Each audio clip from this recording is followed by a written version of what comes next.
అండి ఉపాధ్యాయ సంఘాలు ఏ సమస్యల మీద అయితే కొట్లాడుతుండ్రో మీరు అడగకుంటేనే మీ సమస్యను పరిష్కరించే బాధ్యత నేను తీసుకుంటా. మీరు ఏది అడగాల్సిన పని లేదు, మీ ఇంటికి పంపిస్తా. మీ ప్రమోషన్లు మీ ఇంటికి పంపించినా, మీ బదిలీలు మీ ఇంటికి పంపించినా, మీ రిక్రూట్మెంట్ డిఎస్సి రిక్రూట్మెంట్ ఏమైనా ఫ్రెష్ రిక్రూటీస్ ఇక్కడ ఎవరైనా ఉంటే లేదా మీ ఫ్రెండ్స్ ఉంటాడు కానీ 55 డేస్లో 11,000 నోటిఫికేషన్ టు అపాయింట్మెంట్ వరకు 55 డేస్లో నేను ఇచ్చిన. ఇంతవరకు ఎప్పుడైనా జరిగిందా? ఈ ప్రభుత్వం మీది కాబట్టి మీకోసం పనిచేస్తుంది.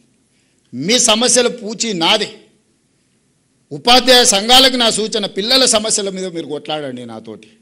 మీ సమస్యల మీద కొట్లాడకండి. మీకు కంఫర్ట్ ఉంది, కంఫర్ట్ లేకపోతే ఏదైనా కావాలంటే నేను ఇస్తా. నెక్స్ట్ 3 years ఆర్ 5 years ఒక పంచవర్ష ప్రణాళిక పెట్టుకొని ఒక 5 ఏళ్లలో ఈ ఎడ్యుకేషన్ సిస్టమ్ని మేము మారుస్తాము, ఆదర్శంగా నిలబెడతాము. ఈ దేశంలోనే కాదు ప్రపంచంలో ఉండే దేశాల నుంచి వచ్చి మా ఇన్స్టిట్యూషన్స్ చూసే విధంగా మేము మారుస్తాము. ఈ 5 ఏళ్ళు మా ఉపాధ్యాయ సంఘాలు పిల్లల సమస్యల మీద మేము ప్రభుత్వాలతో కొట్లాడతామని మీరు ఓట్లు తీసుకొని బయటకు వెళ్ళండి. ఎట్లా మారదో నేను చూస్తా. ఏ ప్రభుత్వం అయినా మీకు తల వంచదా? ఐఏఎస్లను ట్రాన్స్ఫర్ చేసుడు కష్టం, ఈజీ. తీసి అటేస్తే మళ్ళీ కూడా వెనక్కి వచ్చి అడిగే ధైర్యం చేయరు. కానీ ఒక టీచర్ని ట్రాన్స్ఫర్ చేయగలమా? మీరు చెప్పండి. ఎంత శక్తి ఉంది మీకు? మీ శక్తిని, నా విజ్ఞప్తి ఒక్కటే, 5 ఏళ్ళు పిల్లల కోసం, ఎడ్యుకేషన్ కోసం, మన సొసైటీ కోసం, మన సమాజం కోసం, తరతరాల భవిష్యత్తును మార్చడానికి ఒక 5 సంవత్సరాలు మీరు ఒక ప్రతిజ్ఞ పూనండి. ఆ ప్రతిజ్ఞ ఈ దేశాన్ని మార్చకపోతే చూడండి, తెలంగాణను కాదు ఈ దేశాన్ని మారుస్తుంది. ఈ దేశానికి నాయకత్వం పివి నరసింహారావు గారు ఇయ్యలేదా? గొప్ప మేధావిగా ఉత్తమ పార్లమెంటేరియన్గా జయపాల్ రెడ్డి గారు రాణించలేదా? బూరుగుల రామకృష్ణారావు గారు గొప్పగా పరిపాలన అందించలేదా? ఎందుకు ఇయ్యలేము మనం తెలంగాణ నుంచి? ఈ దేశంలో విద్యను, వైద్యాన్ని, నాయకత్వాన్ని తెలంగాణ నుంచి మనం అందించగలము. కానీ మనకు స్పష్టత ఉండాలి. మనం ఏ దానికోసం కొట్లాడుతున్నాం, ఎందుకోసం కొట్లాడుతున్నాం. దయచేసి ఉపాధ్యాయ సంఘాల నుంచి ఇక్కడికున్న నా మిత్రుల్ని, నేనేం కార్పొరేట్ స్కూల్లో చదువుకోలే, నేను గవర్నమెంట్ బడిలోనే చదువుకున్నా. నేను మొన్న కొత్తకోట పోయినప్పుడు చెప్పిన, గవర్నమెంట్ స్కూల్లో చదివితే ఏమవుతావు అని ఎవరన్నా అడిగితే తెలంగాణకు ముఖ్యమంత్రి అవుతా అని చెప్పమని.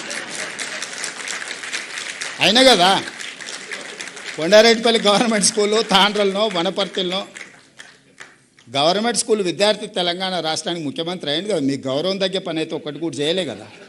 చేసినా మీరు ఆశించినంత మేరకు ఒకవేళ చేసినా లేదా అంటే భిన్నాభిప్రాయాలు ఉండొచ్చు. ఏ అనుభవం లేకుండానే, నేను ఆ గతంలో ఏ మంత్రి చేయలే, అనుభవం లేకపోయినా 30 నెలల నుంచి తెలంగాణ రాష్ట్రాన్ని అయితే కలగాపులగం అయితే చేయలే కదా. జాగ్రత్తగా నేను నడుపుతున్నా కదా. మరి ప్రభుత్వంలో మీరు చదువు చెప్తే చదివిన ఒక స్టూడెంట్ ఈరోజు తెలంగాణ రాష్ట్రాన్ని దారిలో పెట్టగలుగుతున్నాడు, పరిపాలన అందిస్తున్నాడు. ఈ దేశంలో చాలామంది ముఖ్యమంత్రులు లేకపోతే ఈ దేశ ప్రధానమంత్రి వచ్చినప్పుడు కూడా నాతో కలిసి పనిచేయి భవిష్యత్తు బాగుంటుంది అనే పరిస్థితి వచ్చిందని మీరు చెప్పిన చదివే కదా. నేనేం వేరే బయటికి పోలే కదా. ముఖ్యమంత్రి అయినాక పోయినా హార్వర్డ్ యూనివర్సిటీకి పోయినా. ఆ చదువు ఎట్లుంటుందో చూద్దాం మా గవర్నమెంట్ బడి కంటే అని. కానీ మీరు ఇచ్చిన ఫౌండేషనే అక్కడ నాకు పనికొచ్చింది. నేను కూడా రీసెంట్గా ఎగ్జిక్యూటివ్ ఎడ్యుకేషన్ కోసం హార్వర్డ్ పోయొచ్చిన. ఈ దేశంలో నాకు తెలిసి మరి ఎవరైనా ముఖ్యమంత్రులు పోయినో పోలేదో నాకు తెలియదు, పెద్దలు కేశవరావు గారు చెప్పాలా.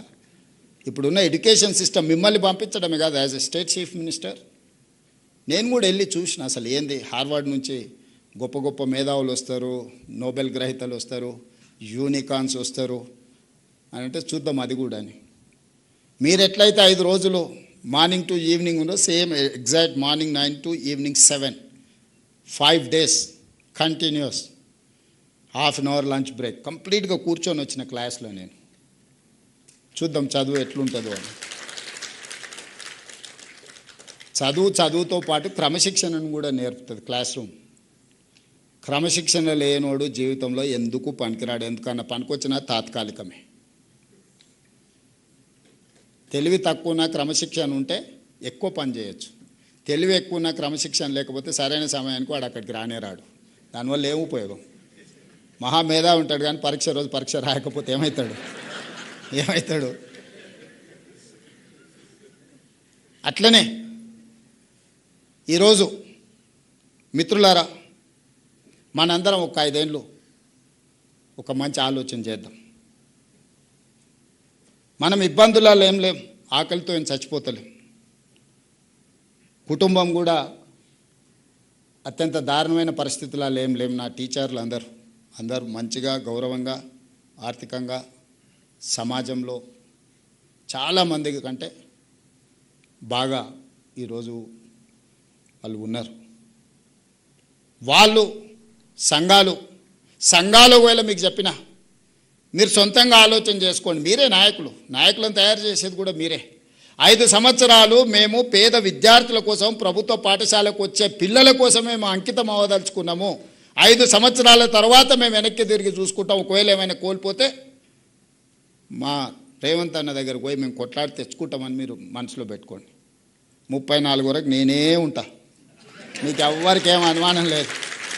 ఈరోజు 26, 31 వరకు పిల్లల కోసం పనిచేయండి. ఈ 5 ఏళ్ళు మీ బాధ్యత నేను తీసుకుంటా.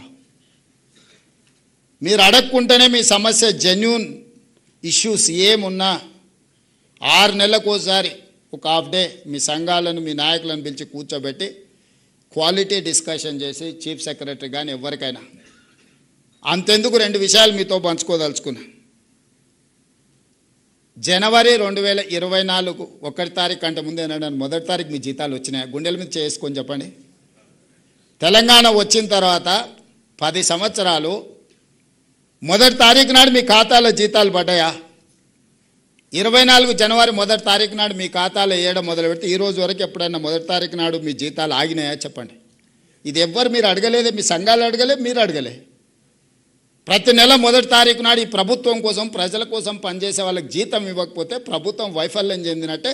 ప్రభుత్వానికి నాయకత్వం వహించిన ఎవరి కుర్చీలున్నా వాళ్ళు విఫలం చెందినట్టే అని ఒక నైతిక బాధ్యత తీసుకొని ప్రతి నెల 1 తారీఖు నాడు మీ ఖాతాలో జీతాలు వేస్తున్నారు.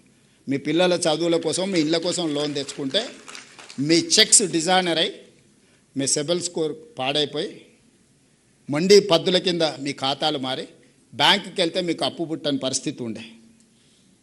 ఈరోజు రెగ్యులేట్ చేసుకుంటూ వచ్చిన కదా. ఈరోజు అవుట్సోర్సింగ్ కాంట్రాక్ట్ వాళ్ళని కూడా రెగ్యులేట్ చేయమని చెప్పిన కదా. ఒకప్పుడు పాఠశాలలో ఊడ్చుకునేది మీరే, తుడుచుకునేది మీరే, గంట కొట్టుకునేది మీరే, అవునా? నేను రాగానే అమ్మ ఆదర్శ పాఠశాల పెట్టి సంఘాలకు బాధ్యత ఇచ్చి తుడిచే పని నుంచి మీకు విముక్తి కలిగించిన కదా. టీచర్ అనేవాడు క్వాలిటీ చదివియడానికి వచ్చిన ఊడవనికే తూడవనికే గంట కొట్టనికే కాదు. మీకున్న అనుభవాన్ని పిల్లలకు ఉపయోగించాలనేది నా ఆలోచన. పిల్లల బట్టలు కావచ్చు, డైట్ ఛార్జెస్ 10 సంవత్సరాలు పెంచకపోతే నేను వచ్చి 40% పెంచిన. కాస్మెటిక్ ఛార్జెస్ 16 ఇయర్స్ పెంచకపోతే నేను వచ్చి 210% కాస్మెటిక్ ఛార్జెస్ పెంచిన పేద పిల్లలకు. ఏవేమి చేయగలమో స్కూల్స్లలో రిఫార్మ్ తీసుకొచ్చినాం. ఈరోజు మనం సెంట్రల్ కిచెన్స్ డిజైన్ చేసి ఎంత బెస్ట్ బ్రేక్ఫాస్ట్ ఇవ్వడానికి ప్రయత్నం చేస్తున్నాం. ఒకరోజు పాలు, ఇంకొక రోజు రాగి జావా, ప్రోటీన్ ఫుడ్ ఇవ్వాలని ఈరోజు మనం ప్రయత్నం చేస్తున్నాం. వాళ్ళే కాదు, 1.5 లక్ష ఉండే టీచర్లకు లెక్చరర్స్ కూడా బ్రేక్ఫాస్ట్ లంచ్ అఫీషియల్గా మిమ్మల్ని కూడా ఇందులోనే మీరు కూడా ఉదయమే ఇంటి దగ్గర మేడం కోపం వచ్చి బ్రేక్ఫాస్ట్ పెట్టకపోతే మా సోదరులు స్కూల్కి వచ్చి తినవచ్చు అని పెట్టిన కదా.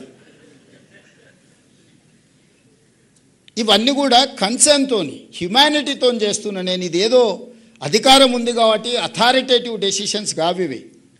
ఒక మానవీయ కోణంలో ఆలోచన చేస్తున్నాం. మనిషికి సంబంధం ఉండాలి, మనిషికి విశ్వాసం ఉండాలి. మానవ సంబంధాలే ఈ దేశాన్ని నిలబెట్టిన 1000 సంవత్సరాలైనా. యుద్ధాలు జరిగినా, రాజ్యాలు కోల్పోయినా మానవ సంబంధాల మీదనే జరిగినాయి కదా ఇవన్నీ. అభివృద్ధి చెందిన దేశాలు ఏవైనా ఉన్నాయంటే మానవ సంబంధాలు లేని దేశాలు ఏవైనా అభివృద్ధి చెందినా అవి నిలబడ్డాయా? ఈరోజు మానవ సంబంధాలను పునరుద్ధరించాలి. విద్యార్థులకు టీచర్ల మీద గౌరవం ఉండాలి, విద్యార్థులకు తల్లిదండ్రుల మీద ప్రేమ ఉండాలి. ఈ హ్యూమన్ కనెక్టివిటీ కోసం నేను చేస్తున్న ప్రయత్నం. ఒకప్పుడు మేము 7 మంది అన్నదమ్ములో ఒక సిస్టర్, 2-3 రాత్రికి ఇంటికి వచ్చిన రాకపోయినా మా అమ్మకి ఏదో పిల్లగాడు రేపు వస్తాడులే అనుకునేది. ఇప్పుడు మీకు ఉన్నది ఒకటే పిల్లగాడు. వాడు 5 నిమిషాలు రాకపోతే మీరు ఎంత హైరాణ పడుతున్నారో మీరు చూస్తలేరా? 2 పిల్లలు రేర్. 90% మేమిద్దరం మాకొక్కరు అనే స్లోగన్ వచ్చింది. మరి ఆ పిల్లల మీద మనం ఇంత ఫోకస్ పెడుతున్నప్పుడు వాడిని తీసుకొని పోయి హాస్టల్లో వేసినాం అనుకో, హాస్టల్లో పిల్లల్ని జమ చేసిన తర్వాత ఇంట్లో చిన్న చిన్న సమస్యలు కూడా భార్యాభర్తల మధ్యలో మనస్పర్ధలు తీసుకొస్తాయి. పిల్లలు ఉంటే kids and pets are stress busters. పిల్లలు మానసికంగా మనల్ని ఉత్తేజపరుస్తారు. పిల్లలు ఉండడం వల్ల భార్యాభర్తల మధ్యలో కీచులాటలు తక్కువ ఉంటాయి. ఇంటి ఆయన కూడా సాయంత్రం తొందరగా ఇంటికి వస్తాడు. అదే పిల్లల్ని హాస్టల్లో వేస్తే ఏదో ఒక ఇష్యూ చిన్నదో పెద్ద అంతా నేనైతే మిడిల్ క్లాస్, 90% మీరు ఉన్న వాళ్ళు అందరూ మిడిల్ క్లాసే. సూపర్ రిచ్ ఉన్న వాళ్ళ కిడ్స్ పేరెంట్స్ గురించి నాకు తెలియదు, కానీ మిడిల్ క్లాస్లో ఏముంటుంది మనకి ఇంటికి వస్తే? ఏదో చిన్నది టీవీ ఆన్ చేయలేదనో, ఆన్ చేసిరానో, ఏదో అడుగు తెచ్చిరానో, ఇయ్యలేదనో, అక్కలు ఈటీవో మాటీవో అని అంటే మనం ఏదో స్పోర్ట్స్ పెట్టమనో లేకపోతే సినిమా పెట్టమనో, ఇంతనే చెప్పారు. భార్యాభర్తల మధ్యలో 90% ఇవే ఉంటాయి. మీరు చూడండి, మీరు ఇంటికి పోయి రాసుకోండి ఒక నెల మొత్తం ఎందుకు కొట్లాడారు. ఇంతమించి ఏముండదు.